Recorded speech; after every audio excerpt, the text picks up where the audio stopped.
Gracias. Bueno, pues yo creo que empezamos para pues también respetar tu tiempo. Entonces, ya vimos lo que son los sistemas mecánicos. En este curso, como vieron al principio, que les platiqué, pues íbamos a ver sistemas mecánicos, eléctricos, hidráulicos, neumáticos, pero aunque bueno, vamos a ver, de hecho ya ahorita, cuando veamos circuitos eléctricos, bueno, no ahorita, pero en el transcurso del tema, se van a dar cuenta de que aunque cambian las variables, va a ser prácticamente lo mismo que estábamos viendo y que de hecho podemos hacer una analogía directa entre circuitos mecánicos y circuitos eléctricos, por lo cual se convierte exactamente en el mismo problema, el mismo tipo de modelado, el mismo tipo de herramientas matemáticas, el mismo tipo de ecuaciones, la misma metodología para abordarlos. La única diferencia es que, pues, por ejemplo, para circuitos eléctricos tenemos algunas otras herramientas como ley de tensiones, ley de corrientes, ley de Ohm, algunos métodos de análisis de circuitos, que estos pues ya los vieron anteriormente en circuitos eléctricos, pero al final llegamos a obtener ecuaciones muy similares a los de los sistemas mecánicos. Incluso vamos a ver algunos ejemplos donde tengamos el circuito y yo les voy a decir, bueno, esto es equivalente a tener este sistema mecánico y vamos a obtener las ecuaciones para los dos y vamos a ver que son prácticamente las mismas, nada más con diferentes variables. Bueno, las analogías de las que les hablaba son básicamente estas. La resistencia eléctrica, pues ya sabemos que es un elemento eléctrico que se opone al flujo de la corriente y es un elemento que disipa energía eléctrica, siempre. Una resistencia, sea cual sea su objetivo en un circuito, va a terminar disipando energía eléctrica. Aunque realice acciones importantes, por ejemplo, en un divisor de voltaje para obtener un voltaje específico, pues en la obtención de ese voltaje va a estar disipando energía. O, por ejemplo, cuando vamos a, bueno, no sé, creo que no han visto, pero cuando quieren, se requiere hacer un DAC, un convertidor de digital a analógico, eh, se requiere de un circuito que consta únicamente de resistencias. Se llama red R2R. Entonces tienen eh, únicamente dos valores, por ejemplo, de 1 kilo y de 2 kilos. Y esas resistencias se van acomodando en un circuito serie paralelo, de tal forma que entran valores digitales a él, o sea, unos y ceros, 5 volts o 0 volts, y a la salida hay un voltaje analógico. Y nosotros lo único que vemos es que podemos meterle datos digitales y que nos va a dar un voltaje analógico entre 0 y 5 volts. Pero también tenemos que tener en cuenta que va a terminar disipando energía eléctrica. ¿Esto por qué es importante? Pues porque cuando nosotros determinamos la autonomía de un sistema, esta va a estar determinada por el consumo de corrientes en el circuito. Y los elementos que más corriente consumen, pues casi siempre son las resistencias eléctricas. Y a veces no se va a ver tan directamente, pero si vemos dentro del dispositivo que consume más, vamos a ver que lo que consume dentro de ese dispositivo es la resistencia eléctrica.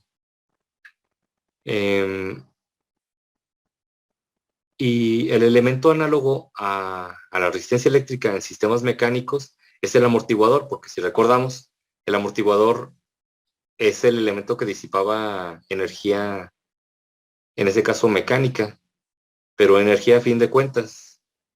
Entonces el amortiguador no podía almacenar energía, él únicamente la disipaba. Pues es igual que la resistencia. Entonces el amortiguador, y de hecho su símbolo es igual, si se fijan. El símbolo del amortiguador es igual que el de la resistencia eléctrica. Ahora, el inductor eléctrico y el capacitor eléctrico, los dos son elementos análogos al resorte y la masa. ¿A cuál es análogo cada uno? Pues depende. En algunos casos les indican en alguna bibliografía que el resorte es análogo al inductor y la masa es análoga al capacitor. Pero bueno, perdón. Sí, les había comentado que el símbolo del amortiguador era igual de la resistencia, no. El que es igual es el de resorte, pero es el amortiguador el que es análogo a la resistencia eléctrica, sí, perdón. Eh, bueno, ahí por ese error. Pero bueno, el resorte sí puede almacenar energía y la masa también, porque si recuerdan, cuando nosotros tenemos un sistema, por ejemplo, un bloque que se desplaza horizontalmente en una superficie y que tiene resortes ahí o amortiguadores, no es posible notarlo, pero la masa puede almacenar energía, porque ya lo vimos en el caso del péndulo, puede almacenar energía potencial al, al ubicarla a una altura distinta a su posición de reposo. En ese momento ya está almacenando una energía potencial que puede ser liberada cuando la masa pues como tal se libere y pueda dejarse, pueda permitírsele que se mueva en la dirección que su peso o su colocación lo indique o lo determine. Y el resorte también puede almacenar energía, entonces por eso ambos son análogos al inductor o al capacitor, porque ambos almacenan energía. Ya sabemos que el inductor almacena corriente y el capacitor almacena voltaje. Entonces, pues el resorte y la masa, los dos almacenan energía y por lo tanto son análogos al inductor y al capacitor. Y les digo, a cuál es análogo a cuál depende de la bibliografía. En algunos ponen que la masa es al capacitor y el resorte al inductor, y en algunos dicen que es lo contrario. Pero bueno, eso es lo de menos porque sabemos que ambos almacenan energía, entonces para un sistema es exactamente lo mismo. Nosotros le damos nombre y le damos aplicación, pero para un sistema, o el sistema lo ve como al modelarse, como exactamente lo mismo. Cajas negras que almacenan energía y ya. ¿De qué manera lo almacenan? ¿Cómo lo almacenan o para qué? Pues ya eso depende de la aplicación del sistema, pero lo único que importa es que son objetos o mmm, partes del sistema que almacenan o que tienen la capacidad de almacenar energía. También hay otras dos analogías de energía aplicadas en sistemas eléctricos y que es la analogía de fuerza a voltaje. Al utilizar esa analogía, entonces el capacitor sería el resorte y la inductancia sería la masa. Y a veces solo se toma en cuenta esta analogía, pero si se toman en cuenta las dos, tendría que ser de esta manera. Si el voltaje es la fuerza, entonces el capacitor es el resorte y la inductancia es la masa. ¿Cuándo es cuando el voltaje es la fuerza? Por ejemplo, hay circuitos, cuando vieron la materia de circuitos eléctricos, en los que la fuente de alimentación era como tal una pila, una fuente de voltaje, tenía su símbolo de una línea más grande y una línea más pequeña, una línea grande y una línea pequeña, y pues el símbolo de la pila o de la batería eléctrica. Entonces, cuando era este el símbolo que estaba presente como fuente de alimentación, entonces la energía o la fuerza que impulsaba el funcionamiento de ese circuito eléctrico era el voltaje. Sin embargo, hay ocasiones en las que se requiere de que la alimentación sea una fuente de corriente. No sé si lo hayan visto en alguna ocasión, en algún ejemplo, pero hay dispositivos que se alimentan de corriente específica. ¿Por qué? Porque el voltaje, si ustedes tienen un voltaje fijo, la corriente puede variar dependiendo de lo que tengan conectado ahí.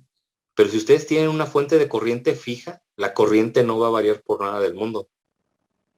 Y hay algunos dispositivos que requieren de una alimentación de corriente fija.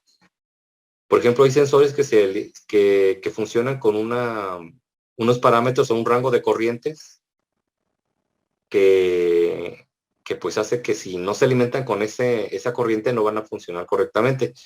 Algunos otros dispositivos como, por ejemplo, hay algunos que miden algunos parámetros de las sustancias que se basan en una rampa de corriente que se utiliza como fuente de alimentación. Y entonces ahí tienen que estar variando una corriente y el voltaje ahí pasa a segundo término. Lo que interesa ahí es que la corriente sea la correcta y que esté variando proporcionalmente y que vaya incrementándose con respecto al tiempo durante un intervalo específico. ¿En qué otra cosa? No sé si hayan visto también en amplificadores operacionales, hay maneras de hacer fuentes de corriente. Pues ahí también esa es una manera de ver cómo se puede generar una fuente de corriente constante y fija y específica. Hay aplicaciones también, por ejemplo, con MOSFETs. Eso lo ven en tópicos avanzados de electrónica, creo que se llama la materia. Ven cómo se utilizan los MOSFETs y en general los dispositivos FET, no solamente los MOSFET, también los JFET y algunos otros, los IGBTs, etcétera. Eso también lo ven en electrónica de potencia, pero bueno. En tópicos avanzados ven más lo de las fuentes de corriente, espejos de corriente y algunos otros circuitos específicos. En los espejos de corriente lo que se hace es tener una fuente de corriente que hace que en otra parte del circuito haya exactamente la misma corriente que hay, de tal forma que si nosotros variamos en una parte del circuito la corriente, en la otra va a estar presente esa corriente variable y ahí podemos tener conectado algún dispositivo que requiera de esa corriente variable. Entonces, cuando son dispositivos o circuitos o sistemas donde la corriente alimenta al sistema y que es ella pues la fuerza que se aplica en ese sistema, entonces el capacitor va a ser análogo a la masa y la corriente y la inductancia va a ser análoga al resorte. Y cuando es voltaje, pues lo que dijimos hace rato, entonces el capacitor es el resorte y la inductancia es análoga a la masa. Bueno, esto lo deben tener presente porque si en el examen pues se les pide que hagan un sistema donde se utilice una masa, un resorte, un amortiguador y que sea análogo a un cierto circuito y que vean que en el circuito está una fuente de corriente como alimentación, entonces ya saben cuál va a ser análogo a cuál y entonces cómo deben de manejarlo y las ecuaciones cómo quedarían.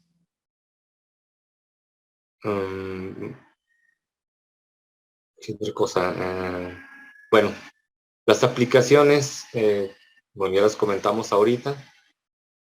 Y aparte, nosotros cuando modelamos, ya en general, cuando modelamos un circuito eléctrico, esto nos sirve, por ejemplo, para hacer simuladores de circuitos como Proteus. O sea, Proteus tiene los modelos de todos los sistemas que ustedes pueden usar ahí. Ahí pueden usar por ejemplo, un sensor, un potenciómetro. Entonces, el modelo del potenciómetro debe estar ahí en la librería. En la librería, si ustedes van a utilizar una compuerta, el modelo de esa compuerta debe estar en la librería. Cualquier o un motor, cualquier cosa que vayan a usar en Proteus o en algún simulador, debe de tener programado el modelo matemático de ese componente. Incluso un diodo ya ven que su comportamiento, ¿qué nos dice? Pues el ideal nos dice que antes de 0.7 volts no conduce y que después de 7 volts, perdón, 0.7 volts conduce el diodo. Y ya más generalmente que debe haber una diferencia de 0.7 volts entre ánodo y cátodo y debe ser más positivo el cátodo, el ánodo, perdón, que el cátodo para que ese diodo funcione. Entonces debe ser más positivo el ánodo que el cátodo y debe haber una diferencia de 0.7 volts al menos entre esos dos terminales. En general, eso es lo que hace funcionar a un diodo. Entonces, eso debe estar descrito de manera matemática. Aparte, sabemos que en el diodo ideal, la curva del diodo, como les había comentado, abruptamente cierra en 0.7 volts. En cambio, en el diodo real, en la curva o el comportamiento o el modelo real del diodo, sabemos que esa curva no es exactamente, o es una curva tal cual, no es una recta. Y es un aumento progresivo que va incrementándose conforme aumenta el voltaje, va aumentando la conducción. En un transistor también tiene un cierto modelo de comportamiento y el simulador debe tenerlo. Cosas ya más complejas como un procesador, un microcontrolador, un sensor ultrasónico, etcétera. Esos son aún más complejos porque imagínense un microprocesador requiere de tener el modelo del microprocesador, pero el modelo del microprocesador utiliza modelos de las compuertas, modelos de transistores, modelo de registros, de latches, de bastante circuitería que viene incluida dentro del procesador o del microprocesador, bueno, es lo mismo, pero cada parte pequeña que incluye el microprocesador en su estructura interna debe tener el modelo bien especificado para que el modelo del micro funcione. Entonces, para esto nos sirve el modelado de circuitos eléctricos o electrónicos. Ya obviamente para microprocesadores, sensores, etcétera, ya es incluso diodos, tal vez, es modelado electrónico y o tenemos circuitos RLC, incluyendo algunas otras cosas, motores, transformadores, pues sería un modelado eléctrico. Pero estos modelados nos van a servir para saber cómo se va a comportar un motor a través del tiempo, incluso al inicio, porque ya lo verán en algún momento en las materias más adelante, que un motor al inicio tiene una cierta curva de comportamiento que se le llama transitorio y en general la mayoría de los dispositivos, y luego ya tiene un comportamiento estable, más o menos estable. Y hay ocasiones en las que lo que nos importa más es el comportamiento transitorio, porque es donde nos dice cuánto tiempo tarda en alcanzar la velocidad nominal del motor, qué corriente necesita para alcanzar esa velocidad, cómo va incrementándose esa corriente en las bobinas hasta alcanzar la velocidad. O sea, hay información ahí en el periodo transitorio del funcionamiento del modelo de un motor o de cualquier dispositivo. Y es por eso que es necesario pues conocer la manera en la que se modelan estos dispositivos, o al menos las bases para el modelado de circuitos. Voy a compartirles ahorita Proteus.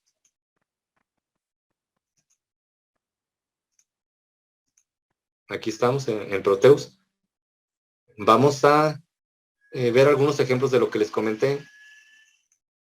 Voy a dar clic aquí en la P para elegir dispositivos. Y vamos a elegir... A ver, permítame.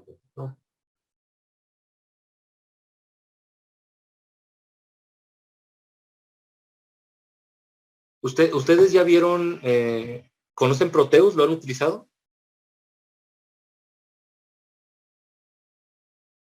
Sí, profe, en algunas ocasiones. Sí, profe. ¿En qué Sí, materias profe. lo han usado? Para electrónica analógica, las prácticas las hacíamos ahí. También una pequeña parte en circuitos eléctricos. Ah, qué bueno. No, entonces están familiarizados muy bien. Qué bueno, porque sí nos va a servir bastante y no solo aquí, sino en la otra materia también. Bueno, entonces, bueno, ya saben cómo se utiliza esto. Vamos a colocar un dispositivo. Vamos a elegir un diodo. Bueno, tiene que ser en inglés, ¿verdad? Entonces, vamos a elegir un diodo y vamos a elegir un diodo genérico. Pero incluso para los diodos genéricos, vean, aquí del lado izquierdo, lado derecho, perdón, sí se ve también la pantalla de elección de dispositivos, ¿verdad? Sí, profe, Sí, sí se profe. ve. Ok, porque luego se tienen que compartir por separado con el emulador, pero bueno. Estos son todos, donde dice genérico, quiere decir que no hay ningún fabricante que los haga. Y quiere decir que Proteus, generó esos dispositivos y definió su comportamiento con base al comportamiento que marca la teoría para ese dispositivo. Aquí están diodos túnel, diodos Zener, pero no tienen nombre del modelo, ni fabricante, ni nada. Son dispositivos genéricos. Pero si vamos a un fabricante, por ejemplo, voy a ir aquí a diodos, dejo marcado diodos, y me voy a algún, bueno, voy a dejar acá seleccionado diodos, y luego ya voy a ir aquí a Panasonic o Philips o Vishay, no sé. Hay diferentes diodos de diferentes fabricantes. General Instruments, General Semiconductor, y por ejemplo aquí los de Fairchild, que son a lo mejor los que están más acostumbrados a utilizar. Vamos a elegir algún diodo, el que sea. Pero ya se fijan, aquí ya tienen parámetros.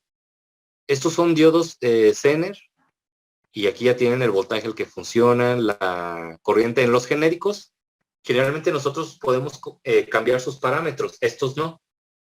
Como el 70, por ejemplo, el 4732 ya es un diodo Zener muy específico que trabaja a 4.7 volts con 53 miliamperes máximos de corriente.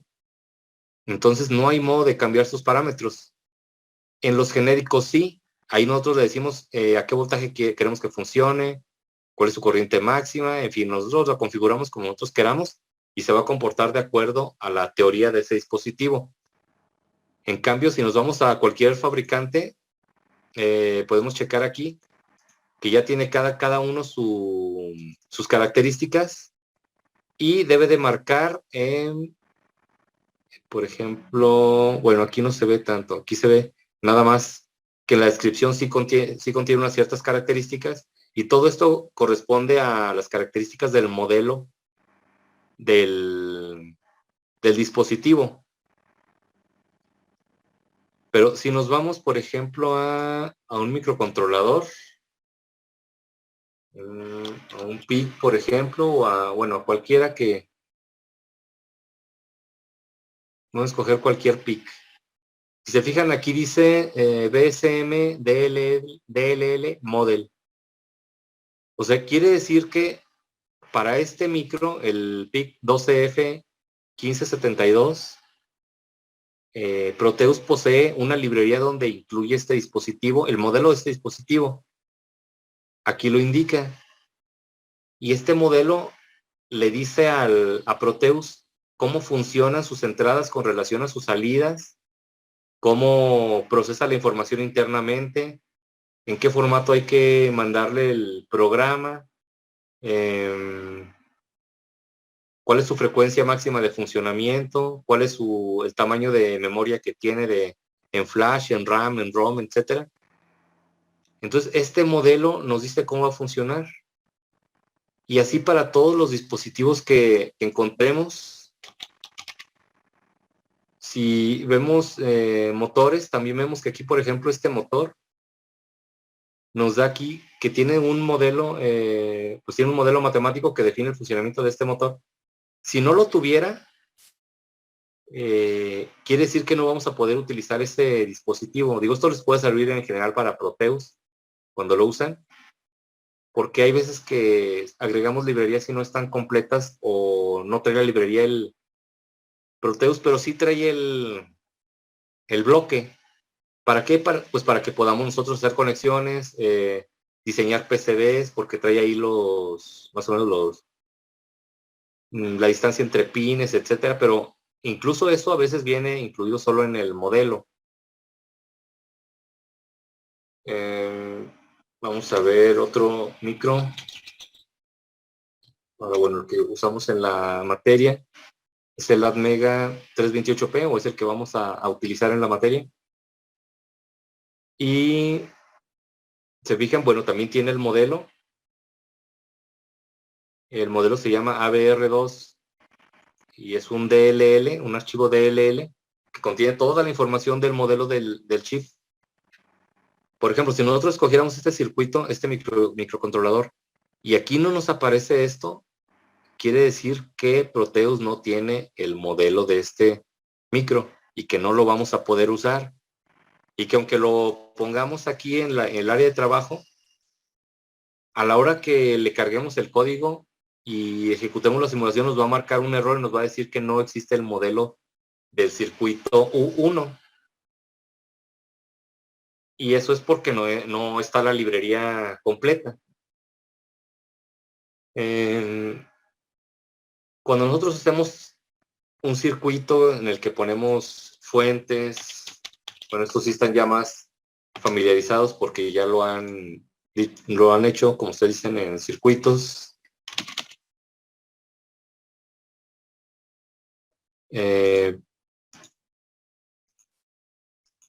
Van a tener cierto comportamiento y cada dispositivo tiene un modelo.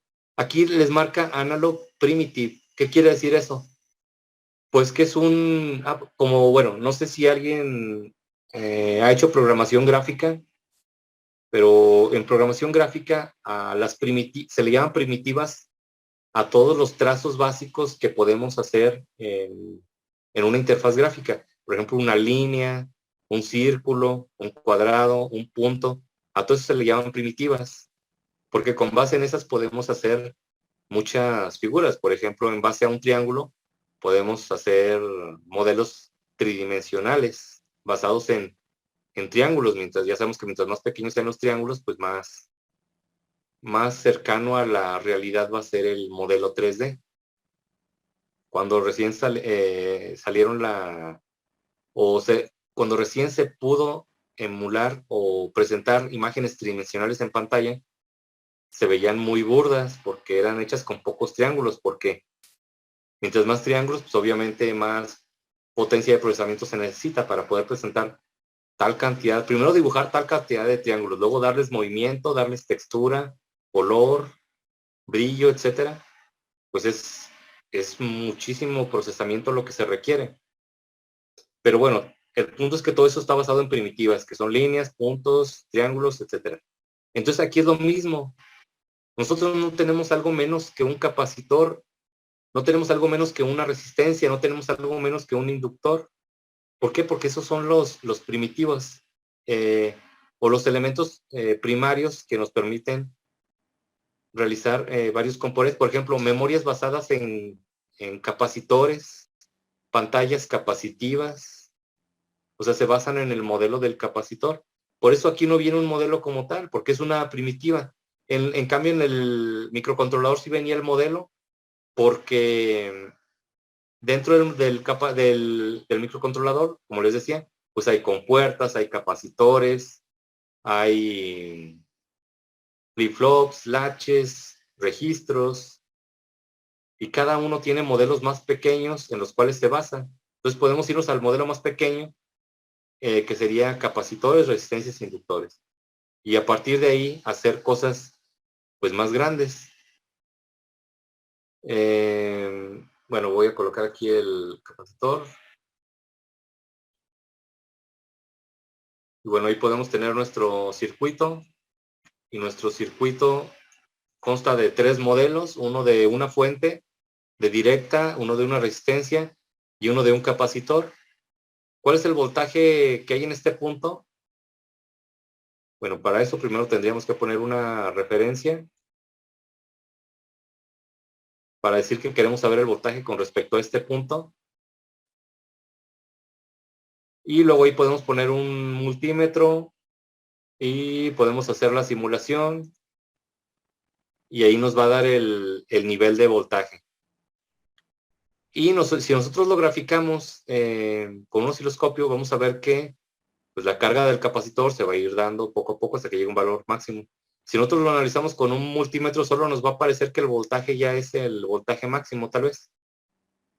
Entonces, los transitorios sería el tiempo de carga y la curva de carga del capacitor. Y lo que nosotros vemos generalmente en este tipo de circuitos ya es nada más el voltaje estable. Si no, este capacitor se va a cargar en contacto voltaje, entonces aquí hay tanto voltaje. Pero bueno, dependiendo, ustedes ya vieron en circuitos que hay 2 formas de analizar los circuitos. Una es con los transitorios de manera temporal o de manera estable. Y para eso necesitamos conocer, les digo, los modelos de cada componente, que cuando nosotros vemos circuitos, pues no le llamamos tal cual modelo, pero sí sabemos que hay ciertas reglas que deben de seguir cada componente, la resistencia, el capacitor, cómo se comportan entre sí, qué pasa si conectamos un capacitor con una resistencia, qué pasa si tenemos solo el capacitor, o si le agregamos un inductor, o si los conectamos en serie o en paralelo. El cómo van a funcionar depende mucho de ese modelo. Y imagínense que esto lo metemos en un bloque, o esto que va aquí, y solo dejamos disponible la salida y la entrada. En la entrada decimos que tiene que ser una fuente de alimentación, una pila, y la salida va a ser un voltaje. Entonces, pues, para saber qué pasa o cuál es la función o la relación entre salida y la entrada, que es la función de transferencia del sistema, pues se necesita conocer el modelo del sistema. Y para conocer el modelo del sistema debemos de conocer el modelo de cada componente. Entonces, lo que quiero es que les quede claro esa parte hasta ahorita, de que para modelar cualquier sistema, cualquier dispositivo, porque digo, cuando vemos sistemas mecánicos a lo mejor no lo dimensionamos porque no vemos cosas compuestas por resortes, amortiguadores y masas, que sí vimos ahí un sistema que era equivalente o representaba una suspensión de un automóvil, pero en general no estamos acostumbrados a ver tanto eso. También, bueno, una báscula o muchas cosas se pueden modelar mediante masa, resorte, amortiguador, pero aquí en circuitos eléctricos es más claro. Eso ya lo sabemos nosotros desde hace mucho tiempo, no necesitamos que nos digan que dentro de un celular hay muchos circuitos y que esos circuitos tienen como base los transistores y los diodos, etcétera, las compuertas. Eso ya lo sabemos.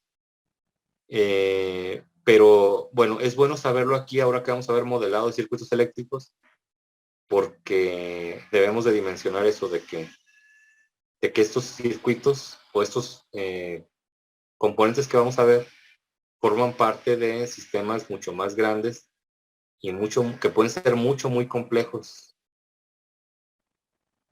Y nosotros vamos a ver cómo modelar esos circuitos básicos con resistencias, capacitores, inductores y fuentes.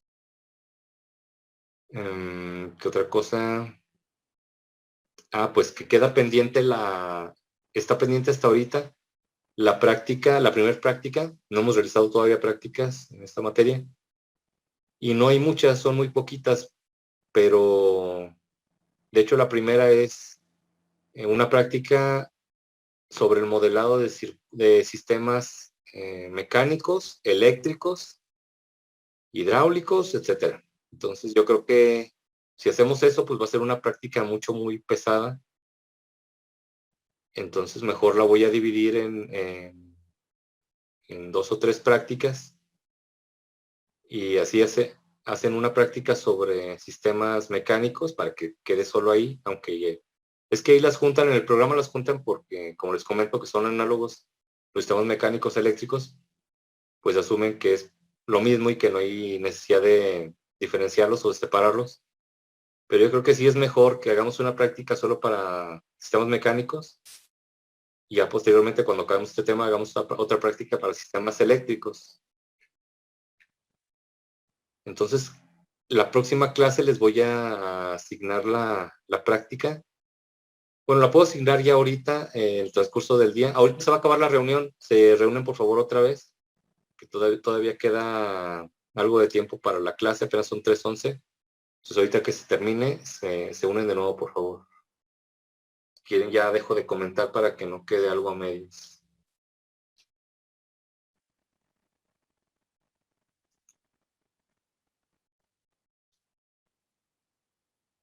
Y comenzamos a ver ya ejemplos de circuitos.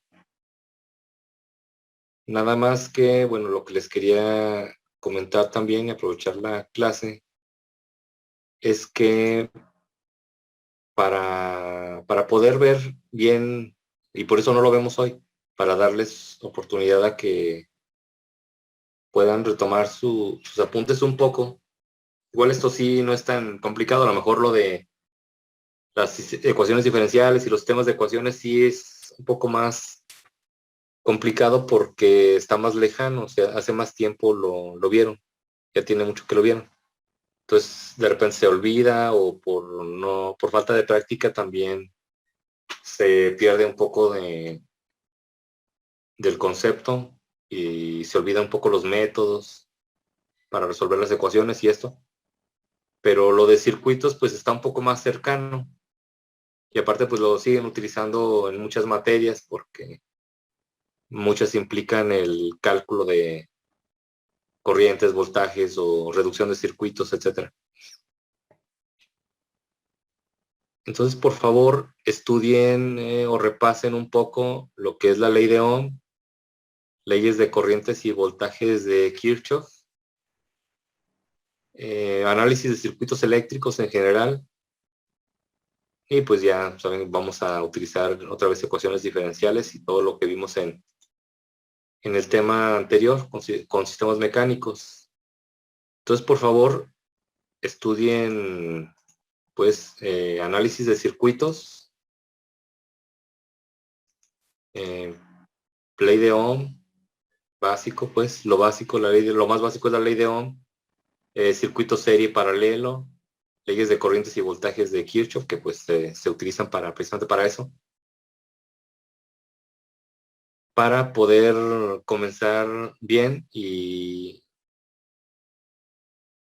que se comprenda bien desde el primer ejemplo para no ir dejando como huecos o dudas en el tema.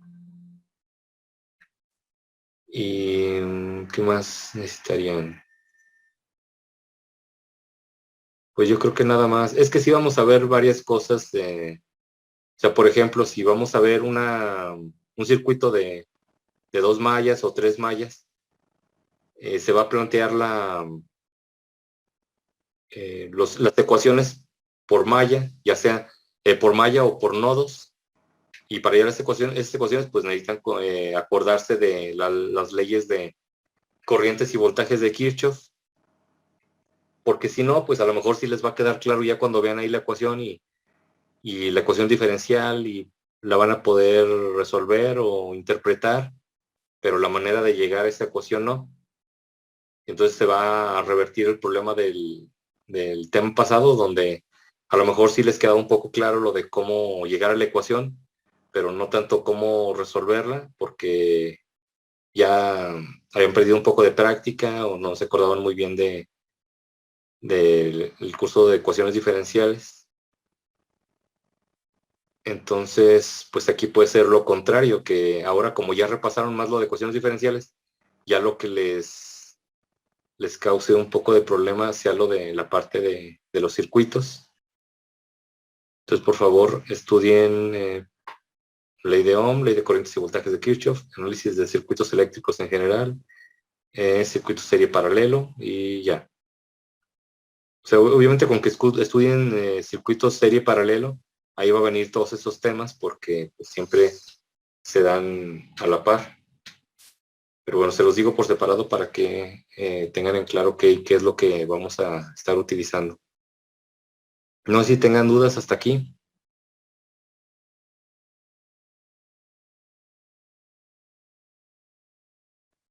No por el momento, profe. No, tampoco de mi parte, profe.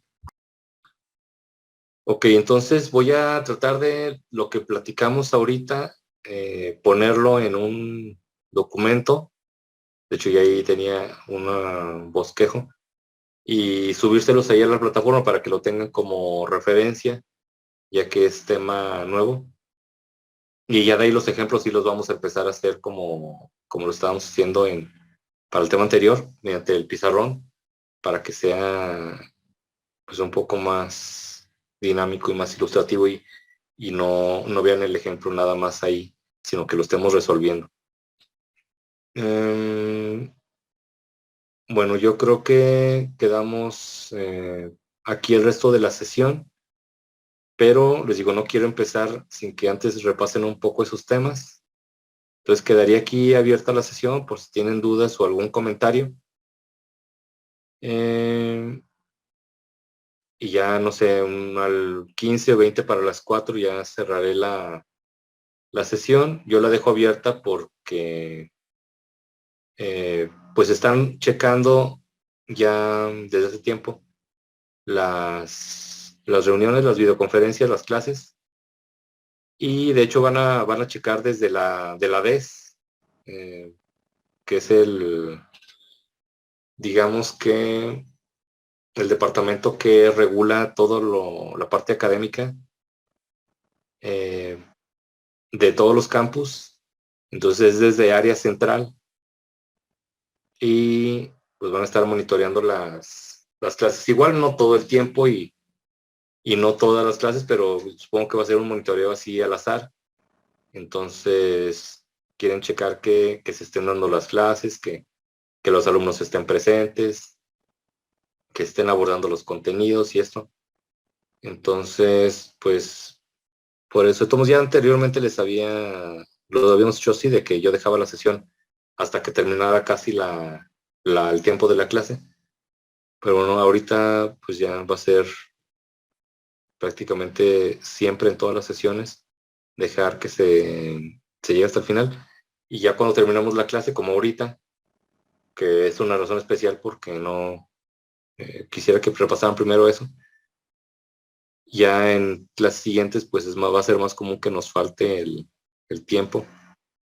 A los que se queden aquí, pues se los agradezco hasta el final de la clase.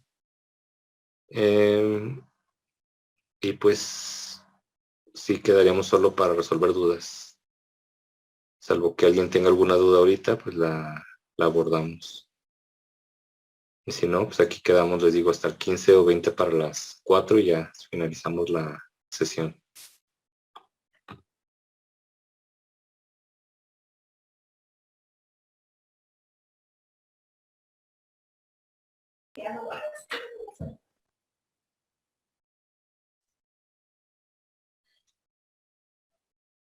Oiga, profe, yo sí tengo una pregunta, bueno, en cuestiones de lo que hemos visto hasta ahorita. Dime. Por ejemplo, en los sistemas de mecánicos, Sí. cuando son dos masas, por Ajá. ejemplo, ya ve que sacamos una ecuación diferencial por cada masa. Sí. Entonces, el comportamiento o sea, ahí para ver el comportamiento en general del sistema, ¿es un sistema de ecuaciones diferenciales? ¿O hay Ajá. como o ahí cómo sería, o sería por masa o el comportamiento o sería todo junto, separado, o ahí cómo sería? Eso no me... Como lo hemos manejado hasta ahorita, es que al tener el sistema mecánico, nosotros obtenemos el modelo. Y cuando tenemos el modelo, ya hemos visto que aún sin usar una metodología, por ejemplo, y eso se veía más cuando vimos el modelado mediante segunda ley de Newton, eh, forzosamente teníamos que obtener un modelo por cada masa. Ahí era muy claro porque hacíamos como un diagrama de cuerpo libre en una masa, veíamos todo lo que incidía en ella, decíamos, ok, en esta masa está un resorte, un amortiguador y otro resorte, ok. Y decíamos, ok, y ahora en esta otra masa, ¿qué hay? No, pues solo un resorte y ya, y una fuerza aplicada. Es la segunda masa. Ok, entonces el resorte y la fuerza es lo único que afecta en esta otra masa. Y ya nos quedaban dos ecuaciones y les decía, estas dos ecuaciones son las ecuaciones de movimiento del sistema, representan el comportamiento como tal del sistema y el modelo. Y ahora que estamos viendo Lagrange, pues aquí no es tan explícito eso, sino que aquí sí les dije, si tienen dos masas o dos referencias, van a tener que hacer una ecuación de Lagrange de Euler, perdón, para cada masa o para cada referencia. Porque aquí como hacemos el lagrangiano, que es igual a T menos U, energías cinéticas menos energías potenciales, ahí les queda solamente el lagrangiano, que es una ecuación muy, muy larga y es única. Entonces, por eso sí puede que se confundan y digan, bueno, ¿solo va a quedar una ecuación o van a quedar dos o cómo es? Pero no, sí les había explicado que siempre si tienen dos referencias, Para empezar, si tienen dos referencias es porque tienen dos masas. No tiene sentido poner una referencia que no esté anclada a una masa. Entonces, si tienen dos masas, tienen dos referencias. Tienen dos referencias es porque tienen dos masas. Y siempre va a haber una ecuación de Euler por cada referencia o más. Entonces, si una se referencia con x1 y otra con x2, pues van a tener una ecuación de Euler para x1 y una ecuación de Euler para x2. Si tienen una referencia lineal en X, como el ejemplo último que hicimos, y otra referencia angular para otro elemento que está ahí en el sistema, pues dos ecuaciones, una para X y otra para el ángulo, para θ. Y pues plantear las ecuaciones de Euler para los dos. Ya saben, la derivada con respecto al tiempo, de la derivada parcial, con respecto a, por ejemplo, a x1, luego menos la derivada parcial de la función con respecto a, perdón, a x1 punto la primera y la otra con respecto a x1. Igual, ahora para x2 también, la derivada con respecto al tiempo de la derivada parcial, de x2 punto, menos la derivada parcial con respecto al tiempo, de x2, y resolverlas cada una, y si tiene elementos de disipación, pues agregarlos, tiene fuerzas externas, agregarlos, pero a cada masa. También eso lo habíamos comentado, si una de las masas tiene una fuerza aplicada, pues en esa ecuación de Euler va a ir incluida esa masa. Vimos la ecuación cómo queda general, con fuerzas externas y con funciones de disipación, elementos de disipación, y vimos ahí que si no hay nada, si no hay ninguna fuerza, pues ahí es cero. Si no hay ninguna fuerza, elemento de disipación, también ahí es cero. Entonces, pues el modelo siempre va a ser de dos ecuaciones si hay dos referencias o dos masas, de una ecuación si hay una referencia o una masa, y eso aplica tanto para el método de Lagrange que vimos como para el método de la segunda ley de Newton. A lo mejor se puede confundir un poco con el péndulo, que vimos que tenía dos ecuaciones de movimiento, pero eso es porque es lógico, ¿no? Si tenemos un sistema cartesiano en X y Y, pues lo podemos pasar a angular y solamente va a tener una ecuación. Entonces, ese es un caso, pero se fijan ahí, la referencia no son dos referencias, es solo una referencia. En realidad solo es una referencia para el péndulo, no son dos. Si tuviéramos a lo mejor un sistema robótico que desplazara un pistón en X y que a su vez ese pistón tuviera en su efector final, tuviera otro pistón pero que se moviera en Y, pues ahí sí tendríamos dos referencias. Pero aquí en el péndulo es un caso especial y pues es directamente, se puede ver que el ángulo de la cuerda se puede determinar con las componentes X y Y de la posición del péndulo. Entonces, si nos sirve, podemos hacerlo como posición angular, pero si no nos sirve, podemos dejarlo como posición rectangular y tener dos ecuaciones, pero al final de cuentas, al resolverla, nos vamos a dar cuenta que podemos sustituir una en la otra y hacer una ecuación y que quede muy, muy simple. De ahí fuera del péndulo, sí, prácticamente todos los casos son muy claros en cuanto al número de ecuaciones que nos queda y que es una por cada referencia. No sé si esa era tu duda o a qué te referías con que fuera una o dos ecuaciones y si fuera respecto a una o dos masas.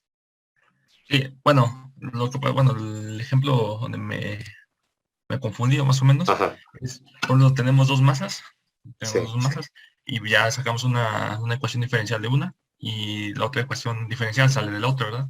sí. Entonces, al momento de resolverlas, ya se resuelve ya se resuelve, y el comportamiento solo es de esa masa o si es del sistema en general. Va más, bueno, la pregunta va más enfocada en esa parte. Es que se tiene el comportamiento de cada masa, no puedes tener un comportamiento único porque, o sea, sería contradictorio, porque por ejemplo, en el de dos masas, puede que una masa vaya hacia abajo cuando la otra vaya hacia arriba. Entonces no puedes englobar en una sola ecuación el comportamiento de todo.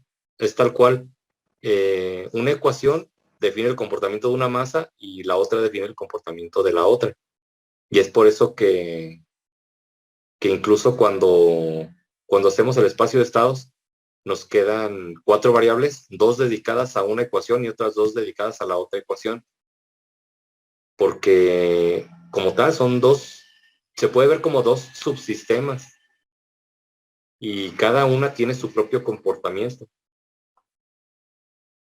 Sí, Sí, bueno, sí, ahí fue donde me confundí, ya entré en problemillas y dije, no, a lo mejor eh, es no sé, un sistema de ecuaciones diferenciales para sacar el comportamiento ahora sí que, de los subsistemas en un solo sistema. ok, Entonces, no. sí. Sí, perdón, ¿me decías? No, sí, no, sí, ya. Ok. De hecho, si te fijas, al resolver el sistema de ecuaciones, por ejemplo, si tenemos dos masas, tenemos referencia x1 para la masa 1 y referencia x2 para la masa 2. Al resolver el sistema, forzosamente te tiene que dar x1 igual a tanto y x2 igual a tanto. Entonces ahí automáticamente tienes la solución, dos soluciones. Y x1 obviamente es la solución para la masa 1 porque x1 está ahí tal cual dibujado en un extremo de la masa 1 y x2 está también referenciando la posición de la masa 2. Entonces, pues sí, por lógica, la solución que obtenemos para x1 del sistema de ecuaciones nos va a dar el comportamiento de esta masa 1 y la solución x2 nos va a dar el comportamiento de la masa 2. Es que a final de cuentas es un sistema de ecuaciones. Al ser un sistema de ecuaciones, pues tiene ciertas incógnitas. Las incógnitas son dos. Y al resolver estas dos, pues como cada ecuación fue originada por una referencia, pues las soluciones tal cual son lo que nos diga ahí. Sí, no se conflictúen con ese tipo de conceptos. Simplemente traten de vincular las salidas o las soluciones con el sistema.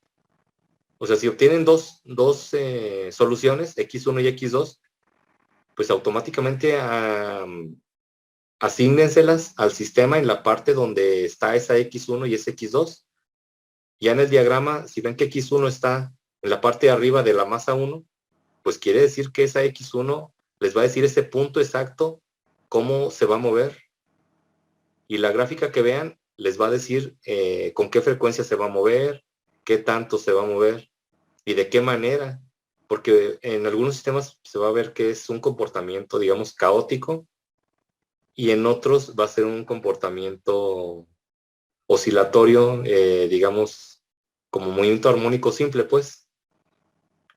Entonces sí, o sea, forzosamente si hay un sistema de ecuaciones, hay de n ecuaciones, pues hay n soluciones y por lo tanto n variables que se obtuvieron eh, como resultado del planteamiento del problema o del sistema que tenía n parámetros desconocidos, que en este caso casi siempre son las posiciones, y pues con las posiciones se obtiene todo. Si obtienes x1 y x2 y derivas, pues ya tienes las velocidades de las masas. Si derivas otra vez, pues ya tienes las aceleraciones de las masas. Sí, no hay forma de que se obtenga una sola, digamos, gráfica a partir de un sistema de ecuaciones. Van a obtener dos gráficas, una por cada variable. Y de hecho la tarea era precisamente eso, creo que era graficar las dos posiciones y les dije que en el péndulo no graficaran la posición angular porque no se puede, grafiquen la posición en X. Entonces van a graficar la posición en X del carro, del carrito y la posición en X del péndulo. Entonces este ejemplo de tarea nos dice precisamente lo que acaba de preguntar su compañero, que cada elemento, cada masa el carrito es una masa y el péndulo es otra, va a tener un comportamiento y no es un comportamiento único. Ahí van a graficar los dos, el comportamiento del carrito y el comportamiento del péndulo, que sí tiene que ver uno con el otro y afecta el uno al otro, pero es imposible obtener un comportamiento único. Por eso siempre les hago énfasis al final, cuando se obtienen las ecuaciones, en este par de ecuaciones define el comportamiento del sistema. O este sistema de ecuaciones diferenciales representa el modelo matemático del sistema mecánico del diagrama. Pero al decir eso, sí, no quiere decir que sea una sola cosa. Me refiero a comportamiento en general. Si hay 3 cosas, pues es el comportamiento de esas cosas. Si hay 4, pues el comportamiento de las 4. Que al final de cuentas, y se fijan al graficar las posiciones, aunque no están graficando el resorte y el amortiguador, sí van implícitos ahí. Porque en las gráficas se ve si es movimiento armónico simple, quiere decir que no hay un amortiguador. Entonces, aunque no estemos graficando el comportamiento del amortiguador, sí se está viendo reflejado el comportamiento del amortiguador en la posición, que es la solución del sistema de ecuaciones. También, si vemos que es oscilatorio el movimiento, ahí se está reflejando el comportamiento del resorte. Entonces, aunque no estemos obteniendo el modelo de cada dispositivo por separado, sí estamos obteniendo un modelo de lo que nos interesa, que es la posición. Ustedes pueden definir otra cosa que les interese, pero generalmente en un sistema lo que nos interesa, en un sistema mecánico, es la posición. Cómo se va a comportar la posición en ese sistema con esos componentes. ¿Alguna otra duda?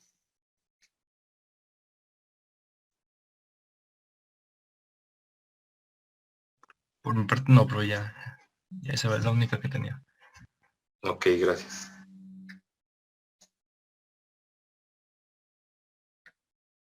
Bueno, pues entonces les agradezco si quedan ahorita hasta el final o casi el final de la clase. Y si alguien tiene alguna otra duda en ese lapso o algún comentario, pues aquí me quedo para escucharlos.